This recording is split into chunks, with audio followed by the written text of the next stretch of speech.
বারেক টিলা সুনামগঞ্জ জেলার তাহিরপুর উপজেলায় বাংলাদেশ ভারত সীমান্তে অবস্থিত। বারেক টিলা বারিক্কা টিলা নামেও পরিচিত। টিলার উপর থেকে মেঘালয়ের খাসিয়া পাহাড় দেখা যায়। বারিক্কা টিলায় প্রায় 40টি আদিবাসী পরিবার বাস করে। সবুজে পরিপূর্ণ টিলার মধ্য দিয়ে টেকেরঘাট যাবার রাস্তা নির্মিত হয়েছে। বারেক টিলার পাশ দিয়ে বয়ে গেছে ভারতের খাসিয়া পাহাড় থেকে আসা জাদুকাটা নদী। বর্ষায় জাদুকাটা নদী বেয়ে ভারত হতে বাংলাদেশে প্রচুর বালু ও পাথর আসে।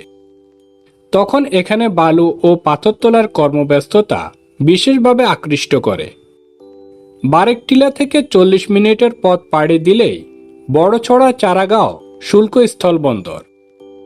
বারেক টিলার উপর থেকে জাদুকাটা নদীর দিকে তাকালে যে নৈসর্গিক দৃশ্য চোখে পড়ে তার রেশ নাগরিক জীবনের ক্লান্তি নিমেষে মুছে ফেলার জন্য যথেষ্ট। ক্যাম্পিং করার জন্য বারিক্কা টিলা আদর্শ জায়গা।